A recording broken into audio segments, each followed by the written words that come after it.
Yes. Hello, Hey, Brian. Mike. How you doing? I'm doing great today. Yourself? I'm doing excellent. Thanks for taking the time with me today. Of course. So my first question would be, why did you go with this format as opposed to kind of a more, I guess you could say, traditional documentary form where you would do present day interviews, especially with the people that were part of David Bowie's life, like Brian Eno and Iggy Pop. Sure. Yeah. Why did you go with this format? Well, I was interested in creating and designing an experience for cinemas. And so I don't think talking heads and sort of Wikipedia information is best served. I don't go to the movies to get facts. I generally go for an experience, and there was an opportunity to take David Bowie's music and present it in Dolby Atmos and 7.1 in a way that nobody can ever hear at home, and to take footage that we've seen on YouTube in sort of the worst possible presentation and present it in the world's greatest cinemas, and to then have access to everything in the David Bowie archive, most of which has never seen the light of day, and to present that in a movie theater so we can offer audiences something unique and singular, a documentary event, something that we really don't have that frequently. This is the only film that's so far been approved by the Bowie estate. How did you get that approval? Well, I don't think David was interested in working on a sort of traditional documentary, the sort of talking head one that tries to explain everything. I think the beauty of David Bowie is sort of the mystery, and there's a magic to it, And so when I spoke to the estate and mentioned to them that I was interested in creating something more experiential, they were completely on board. David, I think most people don't know this, but David taped everything throughout his whole life, and it's amazing given how much he traveled.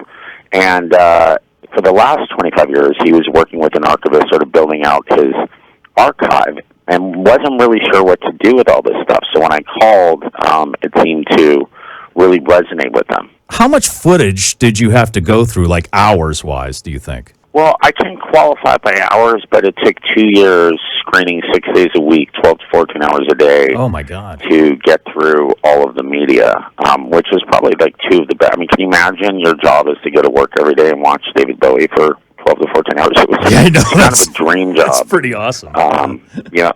I got to say, it never tired. I mean, it just, from beginning to end, it was sublime. Was there anything... obviously, you knew a lot about Bowie going into this, but was there anything that you saw that really shocked you of any of the footage you were allowed to view? Well, I was allowed to view everything, and the stuff that was shocking was like the most pedestrian stuff, like him just talking to a kind of daft reporter in the 80s and engaging them on Dostoevsky. I mean, it was stuff like, he was so...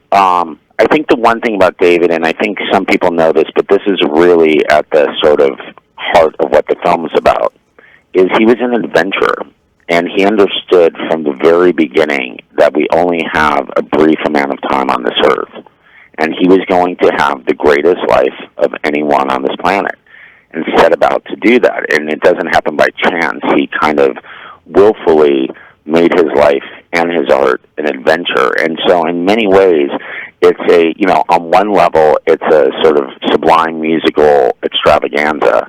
And on another level, it's kind of like a traditional sort of hero story of someone, this artist who sort of creates these outrageous challenges and tests for himself to kind of get to where he needs to go in life. Did you ever meet him? Did you ever have a chance to meet him? I did. We had a meeting in 2007 at his office in New York to discuss collaborating on a hybrid musical project. He was incredibly present, as he always is, and he, after complimenting me on my film, The Kid Stays in the Picture, took about 10 minutes to absolutely rip my most recent film, Chicago 10. I mean, just tore it apart. Oh, God. But in the most polite way possible. Yeah, right. I mean, that was David Bowie, possibly the most charming man that ever existed on the planet, I would imagine. Oh yeah, it was. I mean, it's the type of thing where when you go to a meeting with someone, you expect them to be, like a little, like, oh, I love your words, and yeah, he just sort of tore into me. And at one point, his assistant, right after that, his assistant who was sitting next to us, said, "What's your favorite Bowie song?" And I looked at David and said, "Well, to be totally honest, David, I can't say I've appreciated much of what you've done since Let's Dance." Oh. And he looked me in the eye and goes, "Touche." Excellent. And, oh my God. Now, truth be told, I love post-94 Bowie. I love post-94 Bowie. I was just kind of jostling with him, and I think as a result of that, to be honest, it left an impact on him to the point that when I called in 2016, his executor had been in the meeting, and so I'd like to think that whatever happened in that room, David, had sort of endorsed me for the gig. Yeah. Wow. That's an amazing story. Carlos Alomar said to me the other day that probably was why David responded well to me, because he did like to, he liked to give it a little bit, and he liked to when people push back. So yeah. I think it was all in fun. His attack was not really in fun and jest, to be honest. I was sort of playing. I don't know if he was. Yeah. And in retrospect, his attack on that particular film was, I think, spot on. It's probably because he is so very true to himself and truthful what he put out there that he expects the same. You think that's it? Like, as an artist, he expects other artists to be brutally honest on what they think is good? I'm going to tell you something really controversial. Okay. I'm talking to a guy who is probably the biggest music producer in rock in the last 30 or 40 years. And he says to me, the two artists I never was able to get into are Bruce Springsteen and David Bowie. I said, why is that? And he goes, well, because they're not authentic. What? Bruce has kind of been playing his dad. Bruce has been playing his father throughout his career, and David's kind of plastic. And I said, I gotta stop. I was like, I gotta tell you, David, you may think that he was not authentic because of his icy and cold demeanor, but he, like all great artists, and not all great artists, but very few great artists, was able to tap into frequencies and transmissions that most of us can't see and hear. And he did it through all sorts of different means. And I don't think there was an artist that captured our time on this earth as well as David. He's almost like a cultural anthropologist.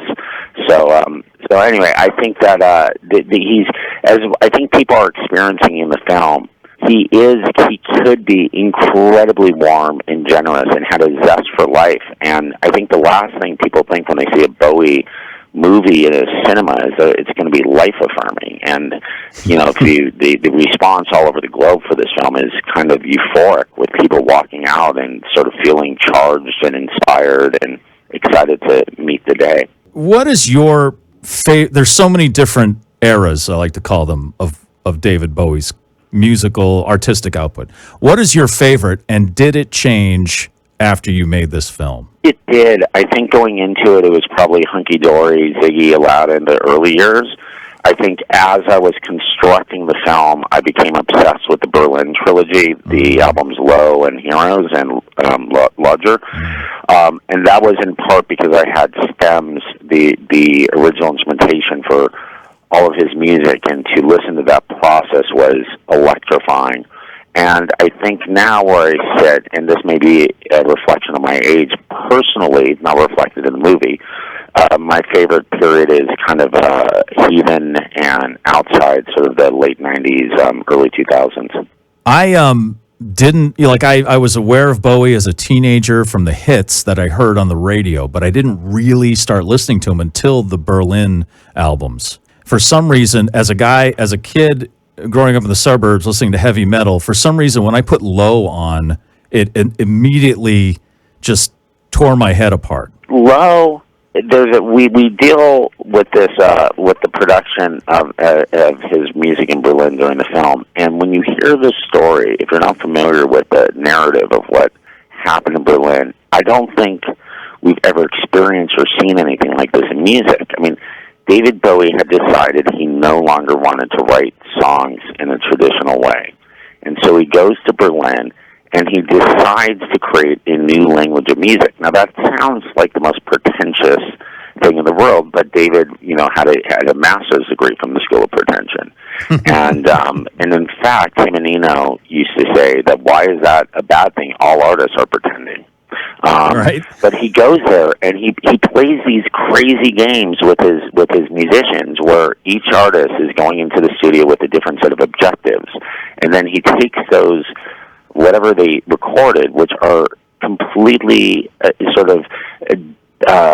disparate from one another, and then he kind of cuts and pastes them together in the studio. And when you listen to it come together, it's like a house of cards. You're like, there's no way these 7 sounds are going to make a song, and yet they made Sound and Vision, and they made the song Heroes, and they produced some of his greatest, most classical hits in this style and manner that just seems like magic. To me, that's amazing, because when I got into it and I really dove into it, I found that he was also he was with Iggy Pop, so he was also recording Iggy Pop's transformative albums at the same time, I think with the same band. And also, he was going through, I forget the term, he had done so much cocaine before that when he moved to Berlin, he was still going through some kind of weird cocaine psychosis withdrawals where he would lose consciousness or hallucinate. And that probably had a huge influence in that, too. Well, it probably had an influence on him saying, I need to get the heck out of Dodge and move to Berlin. Yeah. Get out of L.A., where he was really, I think he was down to like 85 pounds or something. Yeah. But, when we think of the landscape of popular music over the past 50 years, it's hard to think of another artist who is willing to sacrifice their fan base, their success, their fortune, their standing to scratch a creative itch. And Bowie did that time and time again. One of the most surprising things, I think, for me, was discovering that the Let's Dance period was a form of social experimentation for David, that he actively set his sails for mainstream success as an experiment, because he had never sort of explored that part of entertainment. And I'd always thought, when artists have hits, it's usually, there's little we can do to control that. It just sort of happens. But in Bowie's case, here he was at 35, 17 years into his career, and he says, yeah, I'd like to see what this is like, and then ends up with the biggest, album and tour in the world. That's so funny that it was just like, I'm going to toy with success. Like every artist wants the success, and it was just an experiment for him, which that's just so brilliant. And why not do that? I mean, it's just another era. This is the hit-making Bowie era, and this is the Berlin era, and this is the Thin White Duke. So you just kind of put that into the file cabinet, I guess. Yeah, it's just like, in a way, he was like, I think he had the courage as an artist of a great explorer. Someone who is really willing to risk it all. In many ways, for all of us. And that ability and that desire to listen to your to first and foremost try to satisfy your own urges and interests is so kind of exciting. I think, again, the film really teaches us how to lead and live a more fulfilling life, during an age of chaos and fragmentation. And I think, it really is a roadmap for better living. And that's just not something one really expects when they go to a music film. Finally, I was reading in an interview, you said this would be your last music documentary. You've done the, Montage of Heck from Nirvana and Crossfire Hurricane about the Stones. Why are you saying this is going to be the last one? Because I think if I didn't say it, I would end up doing another one. And I wanted to box myself in, because the lesson I learned from Bowie is that we only have a limited time on this earth, and we have got to make each day as exciting and adventurous as possible. And to retread, to go back and do Moonage Daydream Part 2, or some other music film which I'm become associated with, to me would be a cop-out. So for me personally, I have to change my orientation and challenge myself. And Bowie through working on this film, it has completely transformed the way that I'm going about my career and the way that I'm going about my life for whatever days I have left. Are you planning to do another documentary? And if so, what would be what the subject would be? So I'm doing a film on I can't say who, but on a very iconic actor who has done a great job of sort of creating mythology around him. And I met with him recently and said, listen, I've seen all your films, I've read all your interviews. The only thing I don't know is who you are. So I'm going to suggest something that's going to be terrifying to both of us. I'm going to move in with you for 4 months. You can never tell me to turn the camera off. Wow. And you're going to hate it. I'm going to hate it. But it's going to be good for both of us creatively and artistically. And he was like, he'd seen Bowie and loved it and was like, I'm in.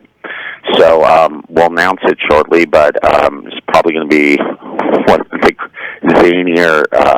It's an actor who people have a tremendous fascination with. So but it's going to be me shooting by myself with a camera, and we'll see what happens. I'm completely obsessed already in the last 30 seconds of you talking. I'm trying to think. It's got to be. I'm just going to throw Tom Hanks out there. That's not that zany. I mean, I don't know if living with Tom Hanks for 4 months is going to be that. Well, that's what I'm saying. He's like one of those. It's so much better than that. So, well, I'm just saying. I mean, I love Tom Hanks, but I can't imagine that he would that would be a riveting film. Well, see, that's the thing. His image is of nice guy.